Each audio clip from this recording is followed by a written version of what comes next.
Anyway, let's say it's the day of the podcast. I send the guest a Zoom link. I used to use Skype, but Zoom's so much more reliable and consistent with good, clear audio.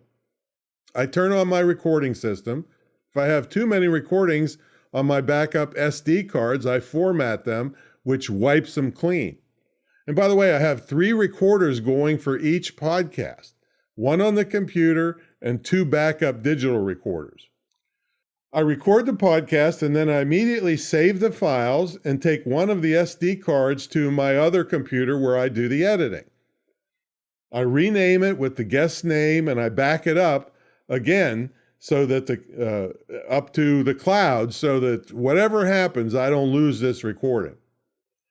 Then I open Adobe Audition and pull up all the pieces of the program, the intro, the outro, the audio track, the guest audio track, if I have one, and any pre-recorded commercials or sound effects. Also, if I've solicited an audio comment from somebody, I bring that in too. Well, let me take a sidebar here. It's not a bad idea to get recorded comments from Facebook group admins on your topic. I mean, this is kind of a $1 million tip, folks. If you play their comment on your podcast, they just might put your podcast in front of their group on Facebook to expose you to lots of people that never heard of you.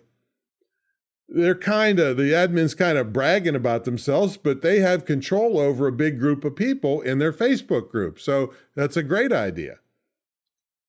All right, so now this episode is not about audio editing, but just some things you want to consider. I do noise reduction to take away hiss or fan noises, stuff like that, or air conditioning noises. I do a thing called normalize, which gives you the best signal possible. And I know audio people are going to puke at my definition, right? But generally normalize helps you give the best signal you can have.